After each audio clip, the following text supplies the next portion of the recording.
राजा इंद्रनाथ का देहांत हो जाने के बाद कुंवर राजनाथ को शत्रुओं ने चारों ओर से ऐसा दबाया कि उन्हें अपने प्राण लेकर एक पुराने सेवक की शरण जाना पड़ा, जो एक छोटे से गांव का जागीरदार था। कुंवर स्वभाव से ही शांति प्रिय, रसिक, हंस खेल कर समय काटने वाले युवक थे। रण क्षेत्र की अपेक्षा कवित्व के क्षेत्र में उनका चमत्कार दिखाना उन्हें अधिक प्रिय था। रसिक जनों के साथ किसी वृक्ष के नीचे बैठे हुए काव्य चर्चा करने में उन्हें जो आनंद मिलता था, वह शिकार या राजदरबार में नहीं। इन पर्वतमालाओं से घिरे हुए गांव में आकर उन्हें जिस शांति और आनंद का अनुभव हुआ, उसके बदले में वह ऐसे कई राज्य त्याग कर सकते थे। यह पर्वतमालाओं की मनोहर छटा, यह नेत्ररंजक हरियाली, यह जल प्रवाह की मधुर वीणा, यह पक्षियों की मीठी बोलियां, यह मृग शावकों की छलांगे और यह बछड़ों की कुलेलें, यह ग्राम निवासियों की बालोचित सरलता, यह रमणियों की संकोच में चपलता, ये सभी बातें उनके लिए नहीं थी। पर इन सब से बढ़कर जो वस्तु उनको आकर्षित करती थी, वह जागीरदार की युवती कन्या चंदा थी। चंदा घर का सारा काज आप ही करती थी। उसको माता की गोद में खेला नसीब न हुआ था, पिता की सेवा में ही रत रहती थी। उसका विवाह इसी साल होने वाला था कि इसी बीच में कुंवर जी ने आकर उसके जीवन में नवीन भावनाओं और आशाओं को अंकुरित कर दिया। उसने अपने पति का जो चित्र मन में खींच रखा था, वही मानो रूप धारण करके उसके सम्मुख आ गया। कुंवर की आदर्श रमणी भी चंदा ही के रूप में अवतरित हो गई। लेकिन कुंवर समझते थे, मेरे ऐसे भाग्य कहाँ। चंदा भी समझती थी, कहाँ यह और कहाँ मैं। दोपहर का समय था और जेठ का महीना। खपरेल का घर भट्टी की भांति तपने लगा। खस की पट्टियों और तहखानों में रहने वाले राजकुमार का चित्त गर्मी से इतना बेचैन हुआ कि वह बाहर निकल आए और सामने के बाग में जाकर एक घने वृक्ष की छांव में बैठ गए। सहसा उन्होंने देखा, चंदा नदी से जल की गागर लिए चली आ रही है। नीचे जलती हुई रेत थी, ऊपर जलता हुआ सूर्य। लू से देह झुलसी जाती थी। कदाचित इस समय प्यास से तड़पते हुए आदमी को भी नदी तक जाने की हिम्मत न पड़ती थी। चंदा क्यों पानी लेने गई थी? घर में पानी भरा हुआ है, फिर इस समय वह क्यों पानी लेने निकली? कुंवर दौड़कर उसके पास पहुंचे और उसके हाथ से गागर छीन लेने की चेष्टा करते हुए बोले, मुझे दे दो और भागकर छांव में चली जाओ। इस समय पानी का क्या काम था? चंदा ने गागर न छोड़ी, सिर से खिसका हुआ आंचल संभाल कर बोली, तुम इस समय कैसे आ गए? शायद मारे गर्मी के अंदर न रह सके।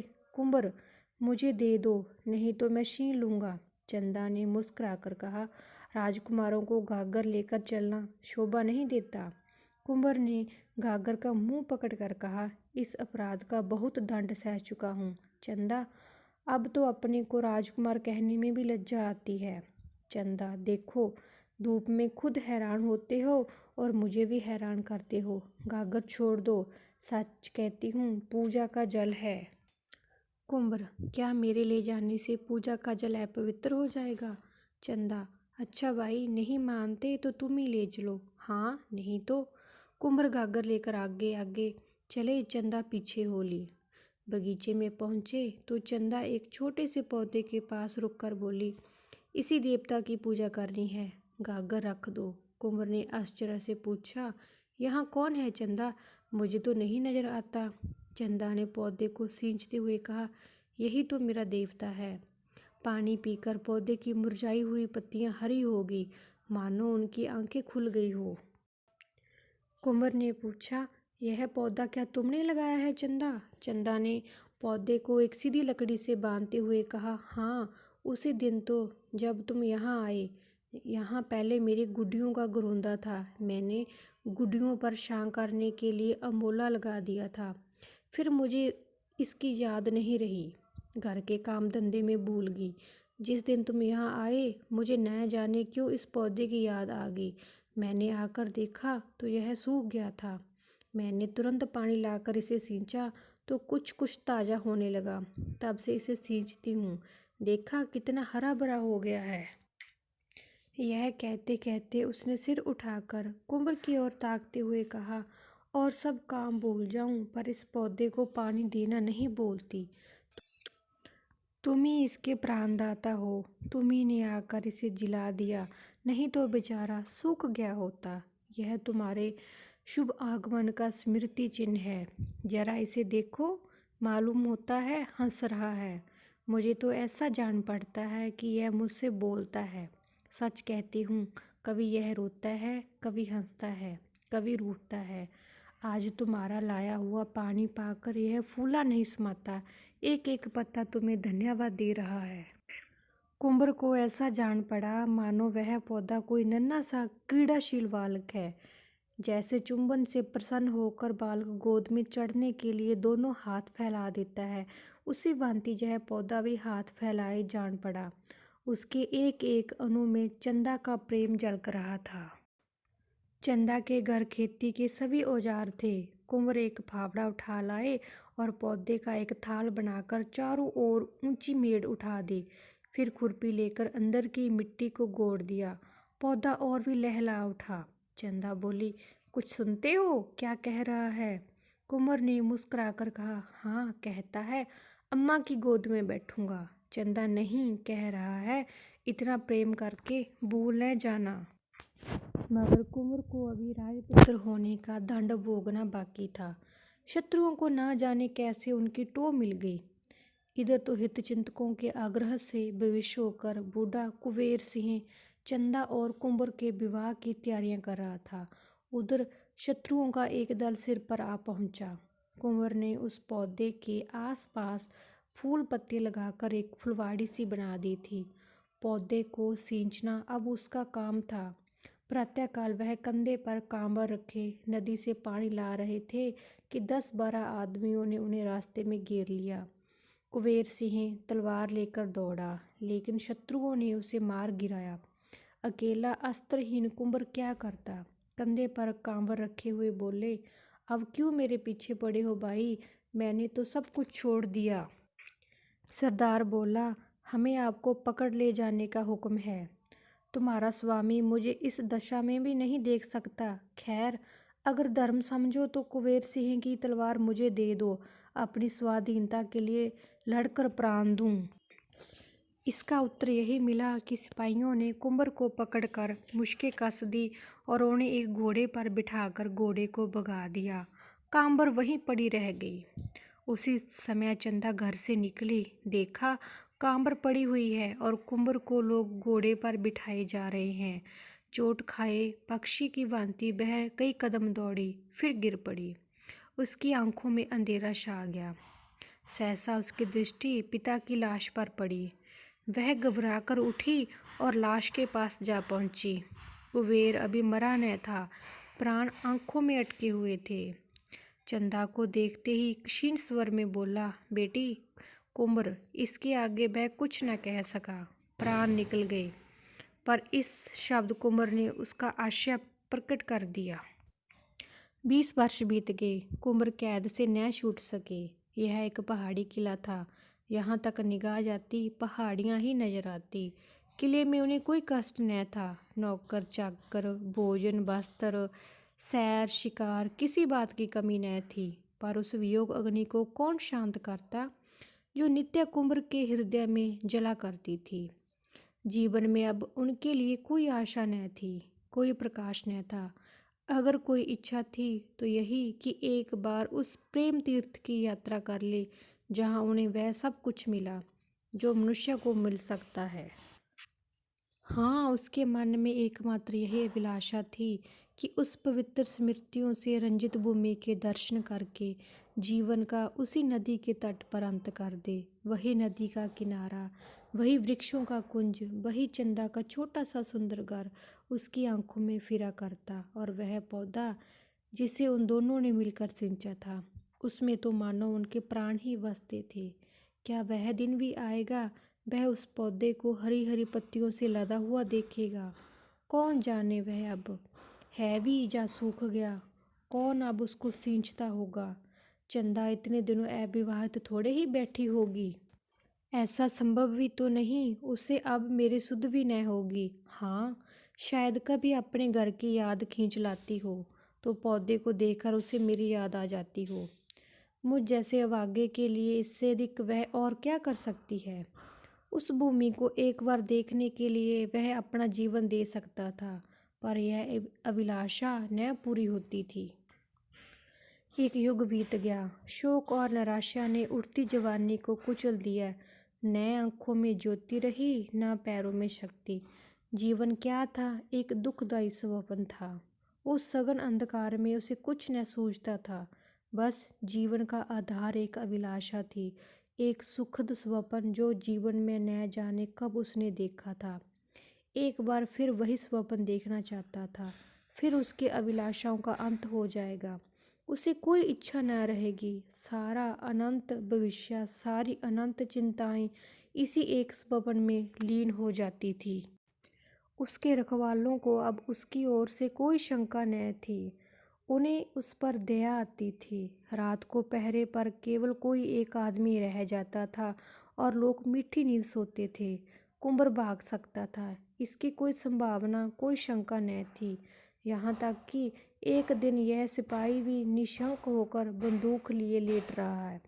निद्रा किसी हिंसक पशु की भांति ताक लगाए बैठी थी। लेटते ही टूट पड़ी। कुंवर ने सिपाही की नाक की आवाज़ सुनी। उसका हृदय बड़े बेग से उछलने लगा। यह अवसर कितने दिनों के बाद मिला था। वह उठे, मगर पांव थर थर कांप रहे थे। बरामदे के नीचे उतरने का साहस ना हो सका। कहीं इसकी नींद खुल गई तो हिंसा उसकी सहायता कर सकती थी। सिपाही की बगल में उसकी तलवार पड़ी थी, पर प्रेम का हिस्सा से बैर है। कुंवर ने सिपाही को जगा दिया। वह चौंक कर उठ बैठा। रहा सहा शक भी उसके दिल से निकल गया। दूसरी बार जो सोया तो खराटे लेने लगा। प्रातःकाल जब उसकी नींद टूटी तो उसने कुंवर के कमरे में देखा। कुंवर का पता न था। कुंवर इस समय हवा के घोड़े पर सवार कल्पना की द्रुत गति से भाग रहा था, उस स्थान को जहाँ उसने सुख स्वप्न देखा था। किले में चारों ओर तलाश हुई।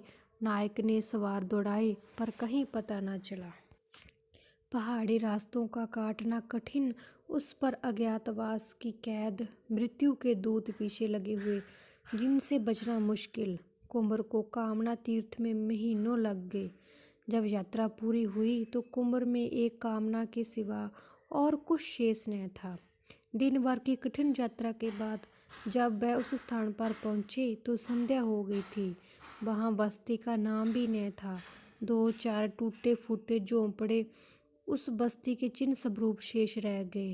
वह झोंपड़ा जिसमें कभी प्रेम का प्रकाश था, जिसके नीचे उन्होंने जीवन के सुखमय दिन काटे थे, जो उनकी कामनाओं का आगार और उपासना का मंदिर था, अब उनकी अभिलाषाओं की भांति भग्न हो गया था। झोंपड़े की भग्न अवस्था मूक भाषा में अपनी करुण कथा सुना रही थी। कुंवर उसे देखते ही चंदा चंदा पुकारते हुए दौड़े। उन्होंने उस राज्य को माथे पर मला, मानो किसी देवता की विभूति हो। उसकी टूटी हुई दीवारों से चिमटकर बड़ी देर तक रोते रहे। हाय रे अभिलाषा! वह रोने के लिए इतनी दूर से आए थे। रोने की अभिलाषा इतने दिनों से उन्हें विकल कर रही थी, पर इस रुदन में कितना स्वर्गीय आनंद था। क्या समस्त संसार का सुख इन आंसुओं की तुलना कर सकता था? तब वह झोंपड़े से निकले। सामने मैदान में एक वृक्ष हरे भरे नवीन पल्लवों को गोद में लिए मानो उनका स्वागत करने खड़ा था। यह वह पौधा था जिसे आज से 20 वर्ष पहले दोनों ने आरोपित किया था। कुंवर उन्मत्त की भांति दौड़े और जाकर उस वृक्ष से लिपट गए, मानो कोई पिता अपने मातृहीन पुत्र को छाती से लगाए हुए हो। यह उसी प्रेम की निशानी है, उसी अक्षय प्रेम की, जो इतने दिनों के बाद आज इतना विशाल हो गया। कुंवर का हृदय ऐसा हो उठा मानो इस वृक्ष को अपने अंदर रख लेगा, जिसमें उसे हवा का झोंका भी न लगे। उसके एक एक पल्लव पर चंदा की स्मृति बैठी हुई थी। पक्षियों का इतना रम्य संगीत क्या कभी उन्होंने सुना था? उनके हाथों में दम न था। सारी देह भूख, प्यास और थकान से शिथिल हो रही थी, पर वह उस वृक्ष पर चढ़ गया। इतनी फुर्ती से चढ़े कि बंदर भी न चढ़ता। सबसे ऊंची फुनगी पर बैठकर उन्होंने चारों ओर गर्वपूर्ण दृष्टि डाली। यही उनकी कामनाओं का स्वर्ग था। यह सारा दृश्य चंदामय हो रहा था। दूर की नीली पर्वत श्रेणियों पर चंदा बैठी गा रही थी। आकाश में तैरने वाली लालिमामयी नौकाओं पर चंदा ही उड़ी जाती थी। सूर्य की श्वेत पीत प्रकाश की रेखाओं पर चंदा ही बैठी हंस रही थी। कुंवर के मन में आया, पक्षी होता तो इन्हीं डालियों पर बैठा हुआ जीवन के दिन पूरे करता। जब अंधेरा हो गया तो कुंवर नीचे उतरे और उसी वृक्ष के नीचे थोड़ी सी भूमि झाड़कर पत्तियों की शैया बनाई और लेटे। यही उनके जीवन का स्वर्ण स्वप्न था। यही वैराग्य। अब वह इस वृक्ष की शरण छोड़कर कहीं न जाएंगे। दिल्ली के तख्त के लिए भी वह इस आश्रम को न छोड़ेंगे। उसी सिनगंध अमल चांदनी में सहसा एक पक्षी आकर उस वृक्ष पर बैठा और दर्द में डूबे हुए स्वरों में गाने लगा। ऐसा जान पड़ा मानो वह वृक्ष सिर धुन रहा है। वह नीरवरात्रि उस वेदना में संगीत से हिल उठी। कुंवर का हृदय इस तरह ऐंठने लगा मानो वह फट जाएगा। स्वर में करुणा और वियोग के तीर भरे हुए थे।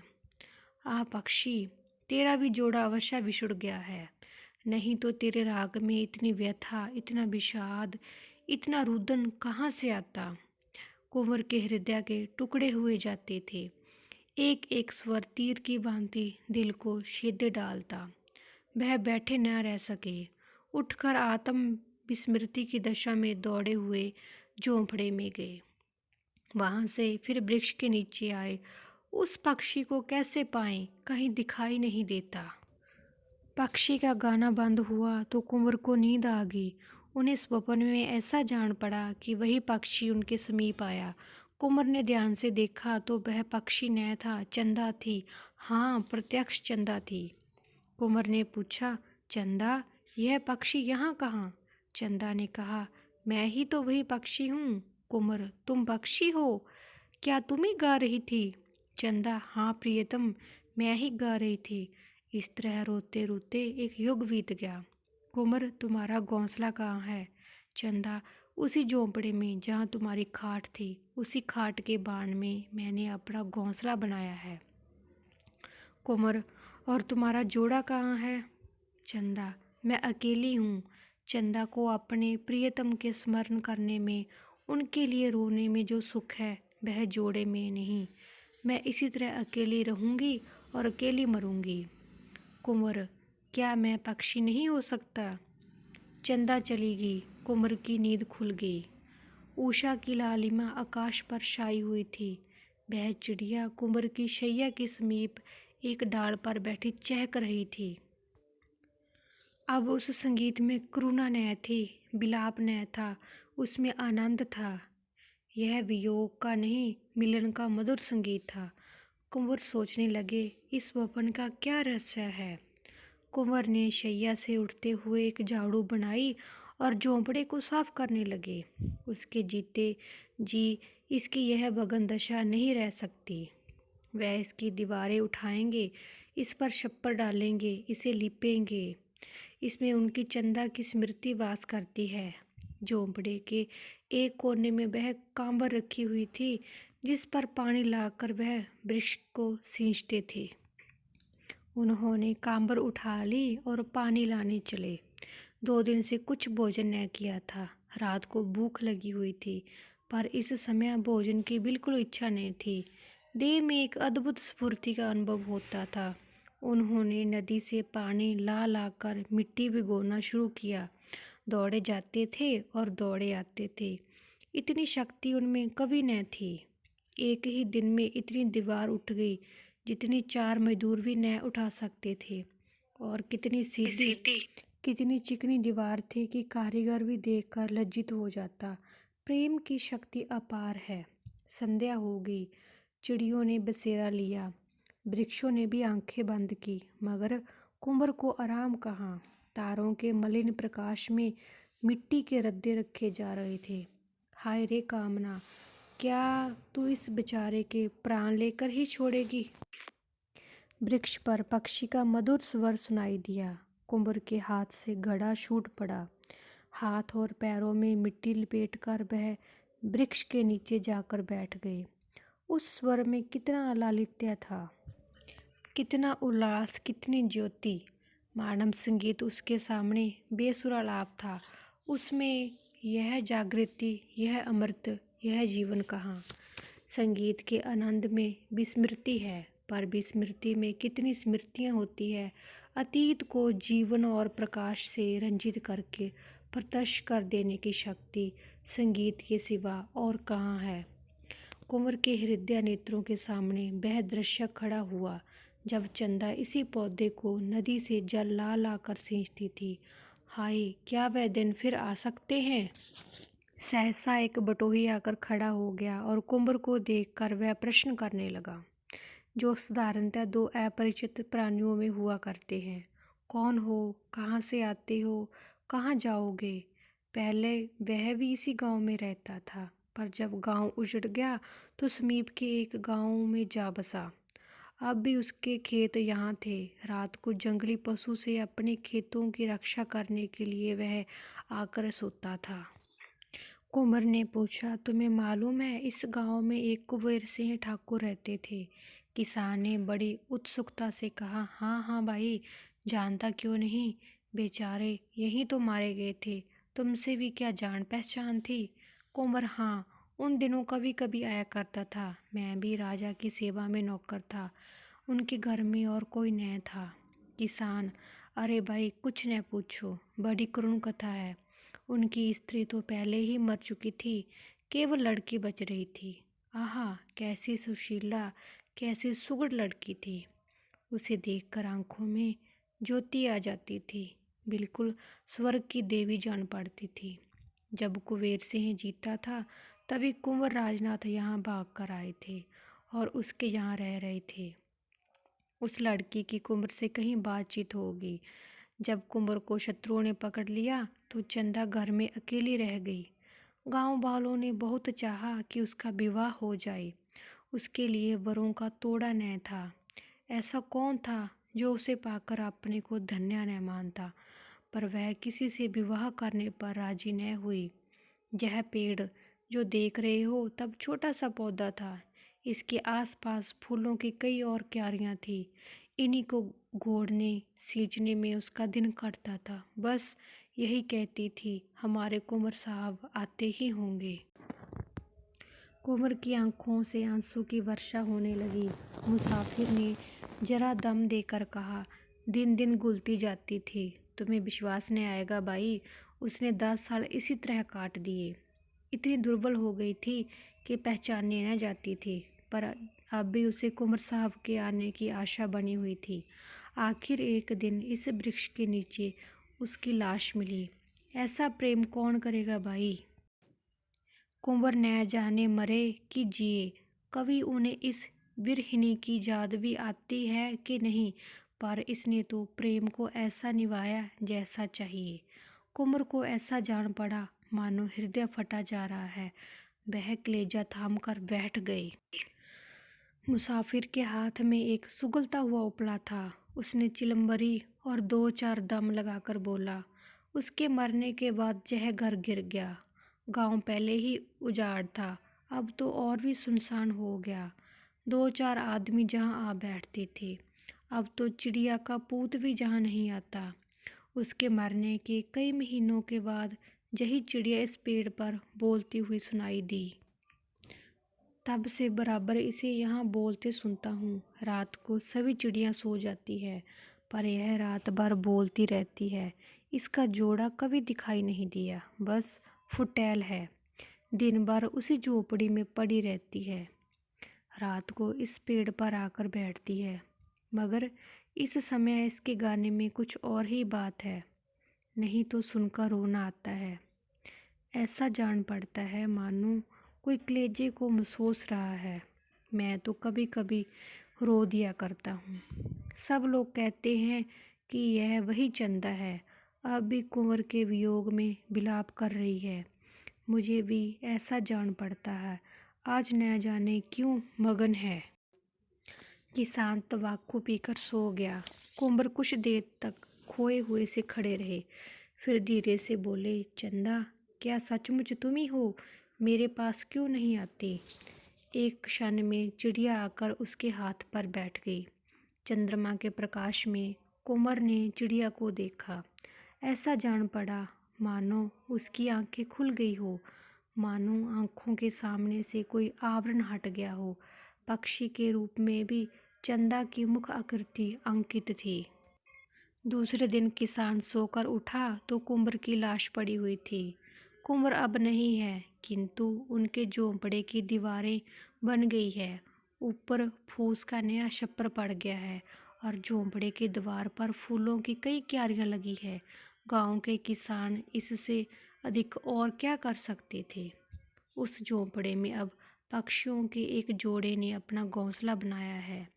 दोनों साथ साथ दाने चारे की खोज में जाते हैं, साथ साथ आते हैं। रात को दोनों उसी वृक्ष की डाल पर बैठे दिखाई देते हैं। उनका सुरमय संगीत रात की नीरवता में दूर तक सुनाई देता है। वन के जीव जंतु वह स्वर्गीय गान सुनकर मुग्ध हो जाते हैं। यह पक्षियों का जोड़ा कुंवर और चंदा का जोड़ा है, इसमें किसी को संदेह नहीं। एक बार एक व्याध ने इन पक्षियों को फंसाना चाहा, पर गांव वालों ने उसे मारकर भगा दिया।